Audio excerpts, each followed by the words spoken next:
de entre los muertos. Así que necesitamos entender que no vamos a vivir, hermano. Yo insisto, porque la gente ora como Ezequías y eso no puede ser. Tú no puedes orar que, Señor, yo me he portado bien, yo voy a culto, yo he sido un ministro que te he predicado.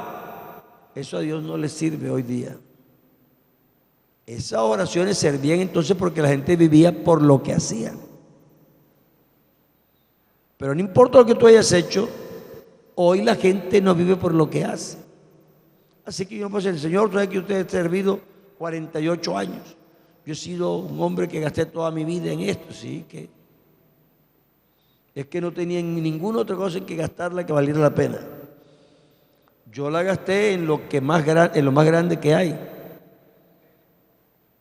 que es el servir a Dios. Pero no tengo poder para retener la vida, pero sí tengo seguridad que voy a resucitar. Dios me dio resurrección. Así que nos vamos a levantar de los muertos porque Él se levantó y fue hecho primicia. En todo tiene la preeminencia.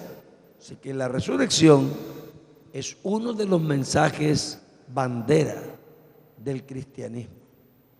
Porque la gente normalmente no tiene esa dimensión.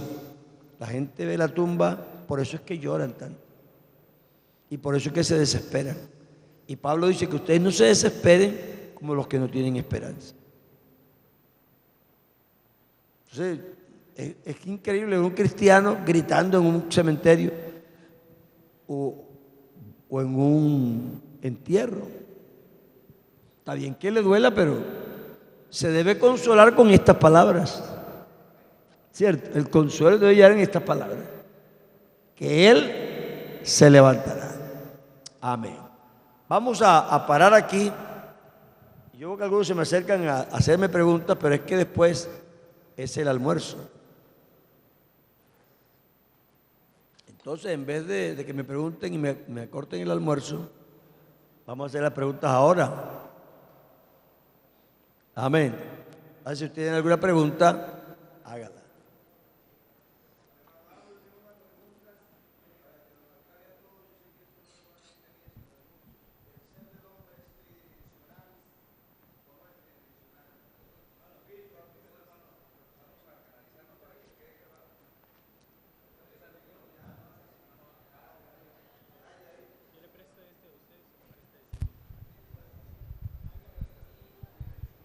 Gracias a Dios que me salvaron de esa pregunta.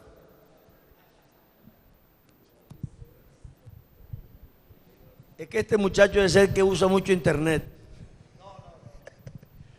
Tres dimensiones. Como le decía a usted, yo estudié para cura.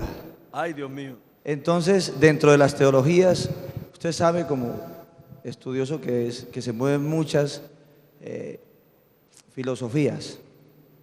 Hay muchos pastores que creen que es tripartito, otros tridimensional, otros que es el ser, espíritu y cuerpo, otros alma y cuerpo. Qué bueno que usted está acá y nos No, puede lo que enseñar. tendríamos que, primero, defínanos qué es tridimensional. Cosa que porque si no, no importa lo que digamos, no quedará claro. Cuando uno dice, bueno, el cuerpo el ser es tridimensional, ¿qué quiere decir con eso? A ver, cuando se está hablando de que es tridimensional, es que espíritu es distinto al alma, es una dimensión distinta al alma, es una dimensión distinta al cuerpo. Entonces, tripartito habla de tres partes diferentes. Sí, pero Y es lo mismo. Entonces, lo que yo quiero saber, y no, yo tengo claro que el ser es el ser. El ser, pero entonces muchos hablan de el espíritu vuelve a Dios, el polvo vuelve a la tierra y que el alma reposa, esperando un juicio. Entonces lo que yo quisiera que nos enseñara, porque yo vine a aprender, es qué sucede con el ser. Bueno, nosotros hacemos preguntas y nosotros mismos las respondemos, pero no aceptamos la respuesta. Porque el verso lo dice. No es que algunos dicen, es que la Biblia dice, el polvo vuelve al polvo como era y el espíritu vuelve a Dios que lo dio. Eso lo dice la Biblia. Entonces, eso tenemos que aceptarlo como está allí. Ahora, esta nueva adición de que el alma reposa, vean, la palabra alma es una palabra muy discutible y no está clara ni en la Biblia. La palabra alma a veces se confunde con espíritu y a veces se confunde con el ser entero y a veces con espíritu, entonces, y con cuerpo. Entonces, yo no les recomendaría que discutiéramos sobre una palabra imprecisa porque viene del griego psique, que quiere decir mente. Ahí es donde yo llegaba. Pablo, cuando habla sobre el ser, dice neuma, psiquis y soma. Neuma, espíritu, psiquis. Hablando del alma, habla de la mente, el sentimiento, las emociones. Y cuando habla del soma, habla del cuerpo. Sí. Así que nosotros lo único que vemos que sobrevive es el espíritu, lo único. Porque lo otro no son realidades permanentes, sino contingentes, es decir, momentáneas. El cuerpo está aquí mientras lo necesitamos y se destruye cuando va a la tumba.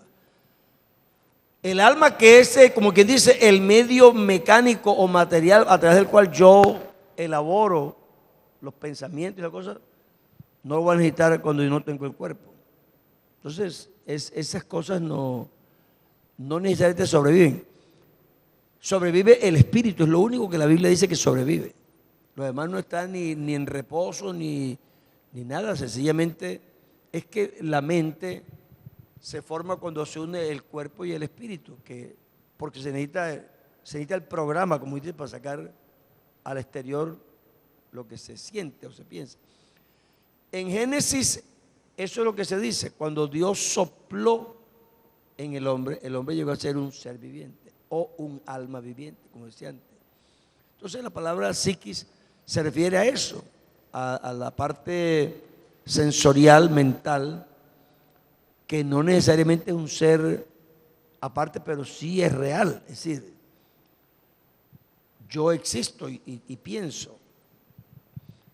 No sé, porque este tipo de cosas, explicarles como quedarse en el espacio. Porque la Biblia solamente nos dice a nosotros que sobrevive el espíritu. Fíjense, perdón hermano, pero fíjense esto. Para que tengan una idea. La gente dice, el amor es químico. Bueno, el amor no es químico. ¿Qué es lo que ha descubierto la ciencia? La ciencia ha descubierto que cuando yo me enamoro de alguien, mi cerebro segrega unas sustancias químicas que me producen unas sensaciones amorosas. Pero si ustedes se dan cuenta, en el cuadro falta un personaje. Porque hay como la computadora y el usuario. ¿Quién dispara para que el cerebro suelte la sustancia? Porque tú ves muchas mujeres y ¿por qué no te salen las sustancias para que sientas esas sensaciones amorosas? Eso quiere decir que hay algo en mí, más allá de lo químico, que aparece primero y dispara, y entonces el cerebro dice, te enamoraste, entonces déjame y te hago el juego de luces. Y eso es posterior. Para eso sirve la mente. Antes de que funcione la mente, el espíritu es el que ha vivido la experiencia. Y la mente lo que dice que la traduce en un lenguaje material, porque es el procesador para hacer conocer a los demás que yo siento, que no siento, que pienso, que no pienso. El espíritu no usa palabras. El espíritu no tiene la misma forma. Por eso cuando Dios le habla al espíritu, no le habla con palabras. Dios le dice a la mujer, tráeme tu marido. Y dice, no tengo. Y dice, eso es verdad. ¿Has tenido cuántos son? 5. 5. Y el que ahora tiene ese 6. No es tu marido. Esa palabra se la dijo a la psiquis, pero el mensaje fue al espíritu. Y como el espíritu no necesita palabras, el espíritu sí le comunicó un clic que le pasó todo el portafolio. Si no lo abrió y sacó un documento y otro, sino que le pasó la carpeta entera, ¡zas!, al espíritu. A la mente nada más le pasó el documento que decía 5 maridos. Pero al espíritu le llegó la carpeta entera y ella dijo, vengan y conozco a un hombre que me ha dicho todo lo que he hecho. Sí, Cristo nomás le dijo que tenía 5 maridos. Dice, no, pero él me dijo todo. Es decir, el espíritu sí percibió la plenitud del mensaje que Cristo le mandó. Entonces, el espíritu es la esencia del ser. Y realmente la comunicación de Dios primera es con el espíritu. Nuestro cuerpo estará sujeto a este devenir de decadencia hasta que Cristo venga, pues si esperamos la redención, es a saber la redención de nuestro cuerpo. Lo que quiere decir que nuestro cuerpo no está redimido ahora, pero nuestro espíritu sí. Dios vivifica primero que todo nuestro espíritu. Hermano Ciro, ¿qué iba a decir?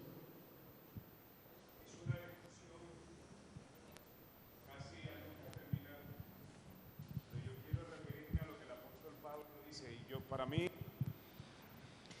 el espíritu y el alma son la misma cosa. Aquí el apóstol Pablo, no sé bajo qué concepto lo dice, pero él dice, y el mismo Dios de paz os santifique por completo. Y todo vuestro ser, espíritu, alma y cuerpo. O sea que da al hombre como un ser integral con 3 factores que se unen. Y dice, sea guardado, no dice sean guardados. O sea que no independiza, sino que une. Dice, sea guardado irreprensible para la venida de Cristo nuestro Señor. Entonces, yo creo que Dios, por ser el Espíritu Superior, lo que implantó en nosotros fue, y yo creo que es esa forma que nosotros debemos creer, que Él nos creó a nosotros a su imagen, conforme a su semejanza, que parte de lo que es Él implantó en el ser humano para que nosotros de esa misma manera pudiésemos tener comunicación con Él. O sea que el apóstol Pablo, no sé bajo qué perspectiva, da estos 3 factores como un solo ser, dice, sea guardado. Pero me inclino por pensar de que el espíritu y el alma es la misma cosa.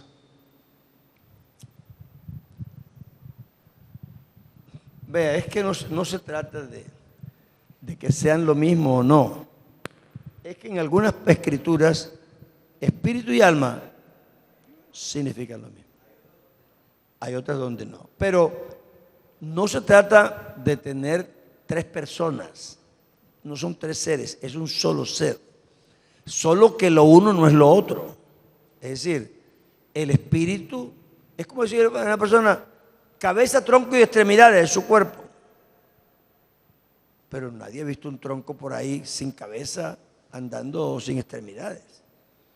Siempre el cuerpo completo es cabeza, tronco y extremidades. Se pueden separar para efectos de estudio, es decir, teórico. En ese sentido, Pablo no los está separando como seres independientes, sino como elementos formativos, sí. Lo que pasa es que cada elemento formativo es diferente. El soma es una cosa material, física, pero que no es un ser, porque además es solamente un vehículo que sirve para uno transportarse, y el día que se cayó al polvo se deshizo. Pero sin embargo no destruye el ser, porque el espíritu sigue subsistiendo y vuelve a Dios. Así que por eso dije yo al principio que tratar de explicar el alma es muy complicado. Yo en mi vida todo el tiempo he evitado meterme. Yo creo que ustedes nunca me han oído a mí un sermón en el que yo intente explicar eso, nunca. Porque no veo que es que lo que hay que explicar. Es decir, es solamente una cosa que yo acepto, la mente. Sí, pero ya Platón es otra cosa. Sí, claro, claro.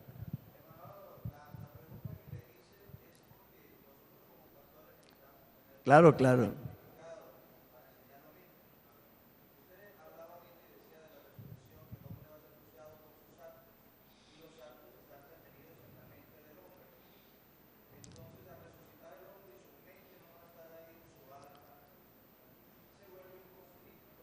No, la Biblia no dice que el conocimiento está en la mente. La Biblia dice que está en el espíritu. Por eso cité ese versículo de Corintios 2.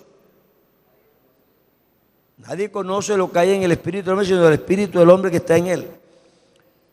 La mente en realidad es como en la computadora. Es el procesador que saca de la memoria profunda al extremo. Entonces la mente es ese procesador como que dice superficial. Y es una cosa que enseguida que se une el espíritu con el cuerpo, sale otra vez, porque es de ahí que resulta. La psiquis, hay sensaciones en el cuerpo interpretadas, el espíritu las produce en el cuerpo y el cuerpo se las interpreta a la mente, eso es todo. Entonces la mente es la que nos hace sentir que yo, bueno, ahora sí estoy alegre, ahora estoy triste, ahora me duele. Es decir, pero no duele, sino el sufro, porque el dolor es una cosa somática puramente, pero el sufrimiento es más psíquico. Entonces, yo creo que la mente siempre va a existir. Inmediatamente que haya resurrección, se une el espíritu con el cuerpo, otra vez se produce el estado mental, porque la psiquis tiene que estar ahí. Eso básicamente, yo no creo que haya mucho más que explicar sobre eso. Diga.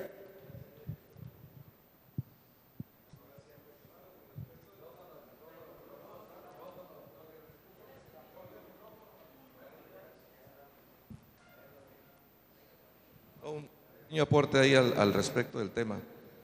En la teología hebrea se da a entender claramente que el hombre como un ser completo, integral, y nunca hay división entre alma, espíritu y cuerpo, por decirlo de esa manera. Es más, la Biblia siempre dice en el Antiguo Testamento, o dice el alma que pecare esta morirá, y partes como esa en la explicación. No hay explicación en cuanto a divisiones del hombre. En el Nuevo Testamento, cuando Pablo escribe a Timoteo, no debemos olvidar que Timoteo era griego, era de ascendencia griega, y los griegos tenían en su filosofía esas divisiones.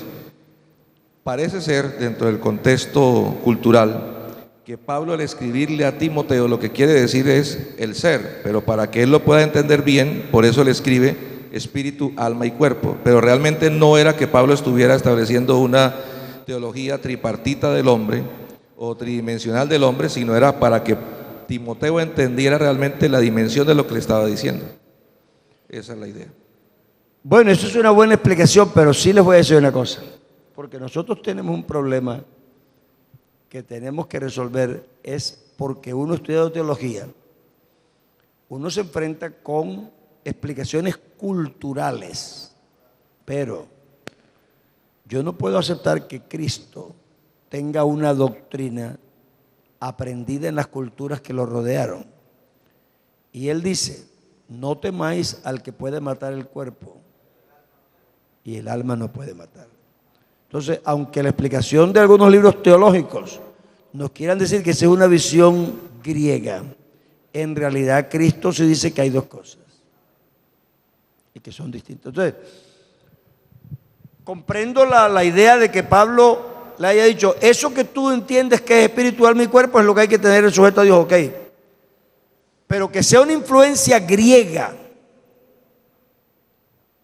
para mí es muy difícil aceptarlo porque Cristo tiene que tener su propia doctrina y no puede defender de Platón. Y antes que Pablo escribiera sus cartas, ya Cristo había hecho diferencia entre el cuerpo y el alma. Entonces creo que de todos modos, si Cristo lo que habló, lo habló como mentalidad propia o como judío que era, eso sería más discutible. Pero como dije antes, nosotros no somos hebreos y nuestra doctrina no es judía. Por eso lo digo, porque en el Antiguo Testamento no todo lo que está dicho por Dios, ni está avalado por Dios. Hay un concepto porque esto que estamos hablando nos lleva a otra discusión. ¿Cuál? Si la Biblia es la palabra de Dios o no, y qué es la palabra de Dios. Dice, no, pues si la Biblia es la palabra de Dios, y dice, yo les voy a decir esto.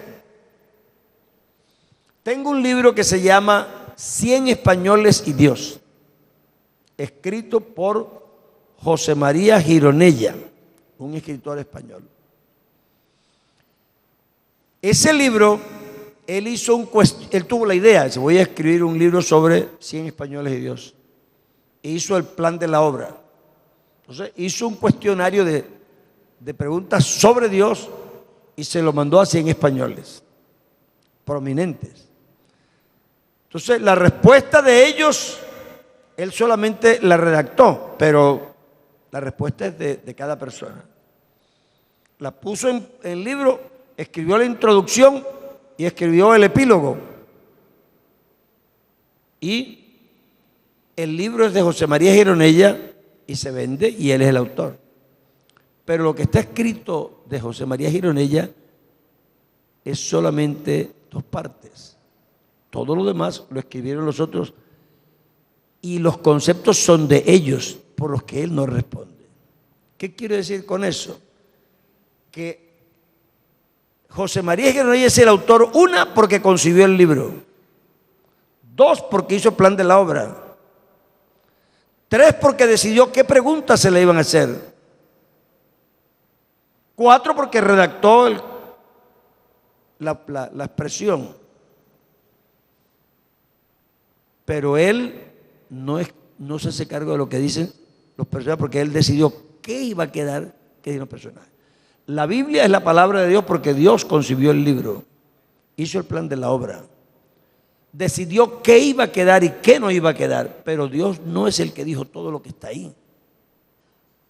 Y no se hace responsable como autor directo de cada cosa, porque hubo palabras que dijo el diablo y decidió hacerlas, porque hubo gente que echó mentiras y Dios no las echó.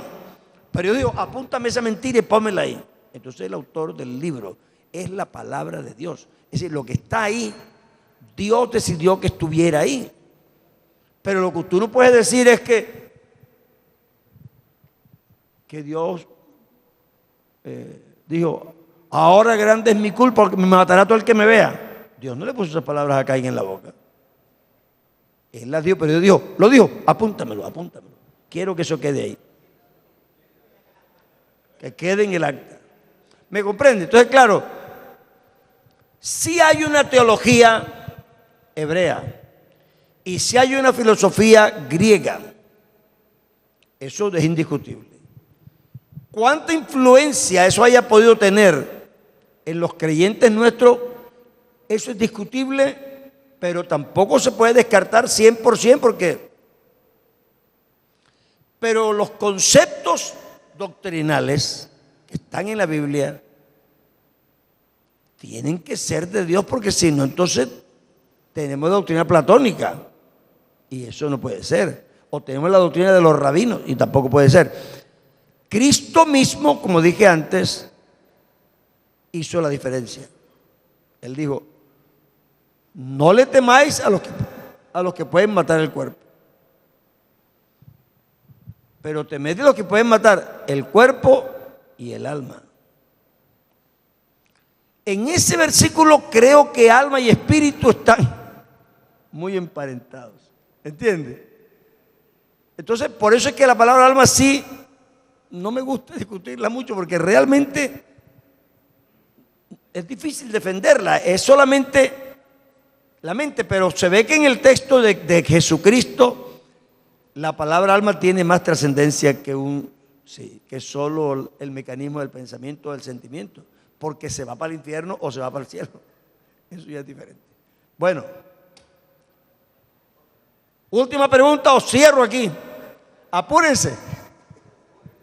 Oh, pero esto está interesante porque sí hay esa última. Y hay buenos aportes acá. Aló. Sí, hermano, lo que pasa es que estaba oyendo acerca de la resurrección. La resurrección es como la garantía de la justificación y todo ello. ¿Qué pasa con un abortivo? O sea, que no alcanzó a nacer. Cuenta en el Sí plan de nació abortado. Sí, o sea que no vivió, no tiene pecado. No solamente los abortivos, los niños tampoco tienen pecado. Lógico, es allá donde vamos. Entonces se muere un ser así, se cuenta en la resurrección, resucita, no resucita, existió en el plan de Dios, no existió. Bueno, yo pregunto una cosa, le responderé con otra pregunta. ¿Por qué no creemos nosotros en el aborto? En el aborto.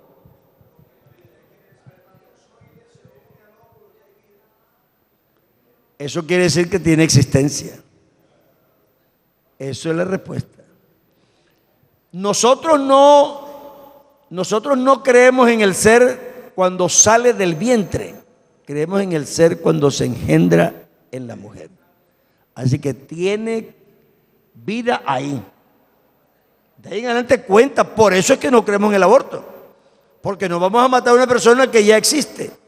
Así que aunque para nosotros 3 meses de embarazo o 4 o 5 no nos parezca vida, para Dios sí. Desde que se dijo varón es concebido, listo. Ya. Entonces no, eso es un ser que tiene la misma norma, como os he dicho, de los niños igual. Es un ser que está dentro de la normalidad de la vida. Yo dije que era la última. Ese es un inciso.